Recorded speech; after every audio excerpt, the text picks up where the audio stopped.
दोस्तों सभी को जय हिंद, सत श्री अकाल। दोस्तों मैं अंग्रेज सिंह 137 बटालियन बीएसएफ से 1 महीना पहले रिटायर्ड हुआ हूं और आज मैं आप लोगों के साथ मिलकर सरकार से एक सवाल पूछना चाहता हूं। अगर आपको सही लगे तो आप भी कमेंट करके मुझे जवाब दे सकते हैं। मेरा सवाल ये है कि एक सप्ताह पहले हमारे देश के 2 जवान, जिसमें एक नायब सूबेदार और एक बॉर्डर सिक्योरिटी फोर्स का हेड कांस्टेबल शहीद हुए थे। वो दोनों जवान एक ही जगह शहीद हुए हैं और एक जैसी उनके साथ बर्बरता बरती गई है और एक जैसे शहीद होने का कारण भी एक ही और एक ही बॉर्डर पर तैनात थे।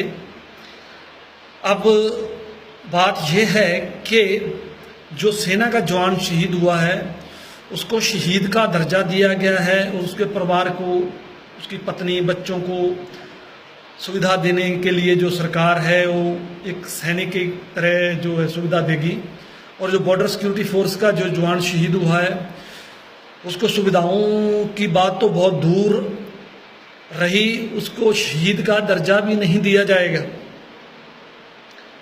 एक जैसी शहादत, एक जगह पर ड्यूटी करते हुए शहीद होने के बावजूद भी एक जवान को शहीद का दर्जा और दूसरे को मुर्दा का दर्जा दिया जाता है। क्या आप इस बात से सहमत हैं?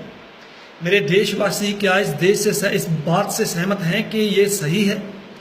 हमारे जवान कई दिनों से, कई सालों से लड़ रहे हैं भी हमें भी सेना के बराबर भत्ता, सेना के बराबर वेतनमान, सेना की तरह एक रैंक, एक पेंशन मिलनी चाहिए, उनकी तरह हमारे को कैंटीन सुविधा, मेडिकल फैसिलिटी मिलनी चाहिए, मगर सरकार ने आज तक ध्यान नहीं दिया। मैं पूछ रहा हूं क्यों? सेना को इसलिए दिया जाता है कि सेना जंग लड़ेगी, सेना जंग लड़ेगी, यही बात पूछी जाती है। जब भी बोलते हैं बोला सेना जो है वो देश की जंग लड़ती है। मैं ये पूछना चाह रहा हूं हमारे देश की सरकार से, क्या हम जंग नहीं लड़ते हैं? अगर आपको लगता है हम जंग नहीं लड़ते तो आप हिंदुस्तान और बांग्लादेश के बॉर्डर पर जाके देखिए। 1971 की लड़ाई की कितनी समाधियां बनी हुई हैं बॉर्डर सिक्योरिटी फोर्स की। यहां तक कि सेना जंग के दौरान बॉर्डर सिक्योरिटी फोर्स को अपने साथ गाइड लेके चलती है कि हमें बॉर्डर के आगे इलाके की जानकारी नहीं है। जब गोली खाने में हम आगे हैं, बॉर्डर पर हम तैनात हैं, तो जब भी कोई बात आती है, चाहे हम ट्रेन में चढ़ने की हो, तो रेलवे की जो सेना का डब्बा लगता है वो बोलते हैं डिफेंस के लिए है, ये आपके लिए नहीं। क्या हमें आज तक ये नहीं पता चला डिफेंस क्या है? डिफेंस देश का बॉर्डर है या डिफेंस वो है जो पीछे बैठे हुए लोग हैं?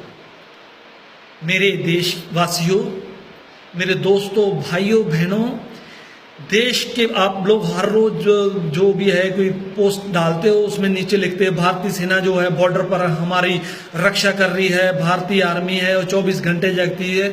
मैं ये बताना चाहता हूं बॉर्डर के ऊपर जो तैनात है वो भारतीय सेना नहीं है। हिंदुस्तान, पाकिस्तान और बांग्लादेश और हिंदुस्तान के बॉर्डर पर बॉर्डर सिक्योरिटी फोर्स तैनात है। बर्मा के बॉर्डर पर बॉर्डर सिक्योरिटी फोर्स तैनात है और जो चीन का बॉर्डर है वहां आईटीबीपी और एसएसबी तैनात है। नेपाल बॉर्डर पे एसएसबी तैनात है। सेना सिर्फ 1% ही बॉर्डरों पर तैनात है, एलओसी पर, जहां हमारे देश जो हमारी बॉर्डर सिक्योरिटी फोर्स जो अर्धसैनिक हैं हमारे, जिनके पास इतनी सुविधा नहीं है कि वहां रह सके, उनके पास हेलीकॉप्टर नहीं है पहुंचाने के लिए राशन और जो उनकी मेडिकल फैसिलिटी पहुंचाने के लिए नहीं है। इसके पीछे जो हमारे जवान लड़ाई लड़ते हैं, हमारे को सेना के बराबर भत्ते मिलने चाहिए, वेतन मिलना चाहिए, ये मिलना चाहिए, और हमारे जवान को रोटी की रिपोर्ट करते हैं, तो उसके ऊपर भी जो मीडिया है हमारी, सबसे जो मीडिया है उसके कारण हमारी ये दुर्दशा हो रखी है। रिपोर्ट हमारी होती है अर्धसैनिकों की और वो ये जो मीडिया है उसको सैनिक बना के पेश कर देती है। मीडिया हमेशा भारतीय सेना के जवान की थाली खाली, भारतीय सेना के जवान गर्मी में बॉर्डर पर डटे हुए हैं, भारतीय सेना के जवान -30 तापमान में वहां बैठे हुए हैं। अरे मेरे भाइयों, भारतीय सेना नहीं है वो border security force, ITBP, SSB है। सेना सिर्फ 1% बॉर्डरों पर तैनात है। सेना हमारे जो हमारी आईबी है, इंटरनेशनल बाउंड्री है, उससे 3-4 किलोमीटर पीछे होती है और हम बॉर्डर के ऊपर बिल्कुल 100 गज की दूरी पर बैठे होते हैं। दिन रात एक हमारी ड्यूटी, अगर आप सोओगे तो आपके रोंगटे खड़े हो जाएंगे।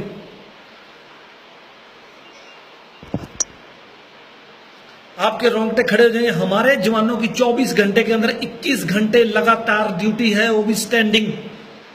और उसके बाद उसको 5 या 6 घंटे रेस्ट है, और 5-6 घंटे रेस्ट के बाद दोबारा उसकी वही ड्यूटी स्टार्ट है।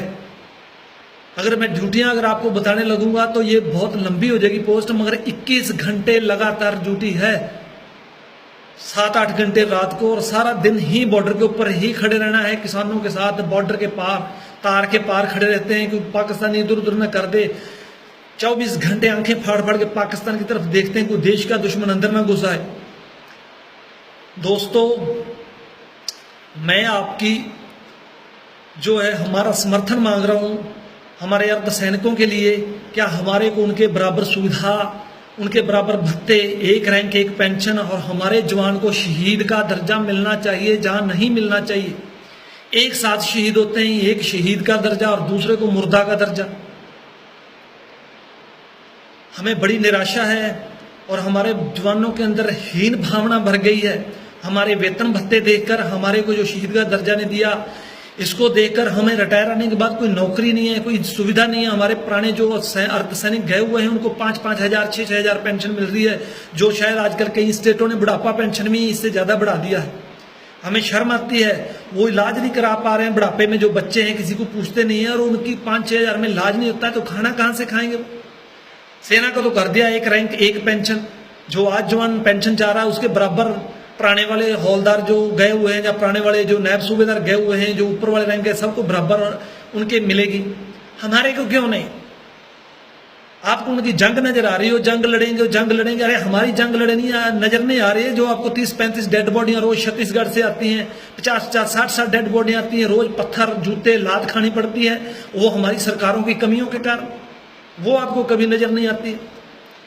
अरे मेरे देशवासियों, अगर आज आप हमारे साथ हो तो तभी हमारा कुछ हो सकता है, नहीं तो जवान अंदर ही अंदर सड़ रहे हैं, आत्महत्या कर रहे हैं। उनकी आत्महत्या जो रोज आप सुनते हो, बॉर्डर सिक्योरिटी फोर्स के, CISF के फलाने जवान ने आत्महत्या कर ली, वो आत्महत्या हम अपनी घरेलू मजबूरियों से तंग आके नहीं कर रहे हैं, वो आत्महत्या हमारे जवान हीन भावना से कर रहे हैं, जो 21 घंटे ड्यूटी पड़ रही है उस ड्यूटी से तंग आके कर रहे हैं, जो वेतनमान में और इनमें हमारा फर्क पड़ा हुआ है, इनके कारण कर रहे हैं।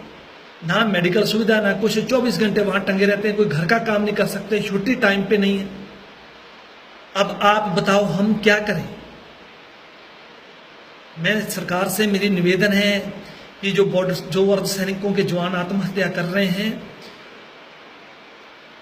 उनके बारे में कुछ सोचें कि वो आत्महत्या ना करें, इनकी ड्यूटियां घटाएं, इनके वेतनमान भत्ते और सुविधाएं सेना के बराबर करें, ताकि इनके अंदर हीन भावना पैदा ना हो। आपने तो हमारी वेतनमान जो हमारे जवानों को होमगार्ड से भी कम कर दिया, हमें शर्म आती है बताते हुए। पता कर लीजिए, पंजाब होमगार्ड का वेतनमान स्टार्टिंग 30 हजार है और हमारे जवानों का वेतनमान स्टार्टिंग 20 हजार है। पंजाब पुलिस के जो एक सिपाही है उसका वेतनमान 35 हजार, सेना के सिपाही का वेतनमान 35 हजार है, हमारे जवान का 20 हजार है। क्यों? हम ड्यूटी नहीं करते, घर से बाहर नहीं रहते, हमारा छुट्टी भी उनसे कम है और हम उनसे ज्यादा टाइम ड्यूटी करते हैं, ज्यादा टाइम बाहर रहते हैं। हमें अपने सैनिकों से ये नहीं है कि उनको ज्यादा मिल रहा है, हमें बहुत खुशी है हमारे भाइयों को ज्यादा मिल रहा है। अगर मैं कुछ गलत भी बोल रहा हूं तो मैं उनसे माफी चाहता हूं, मगर हमारे अंदर ये रोष भरा हुआ है जवानों के अंदर। आप कुछ करो, सरकार कुछ करो, ये ना हो जवानों के अंदर जो आत्महत्या का दौर है कहीं उस और में बदल जाए।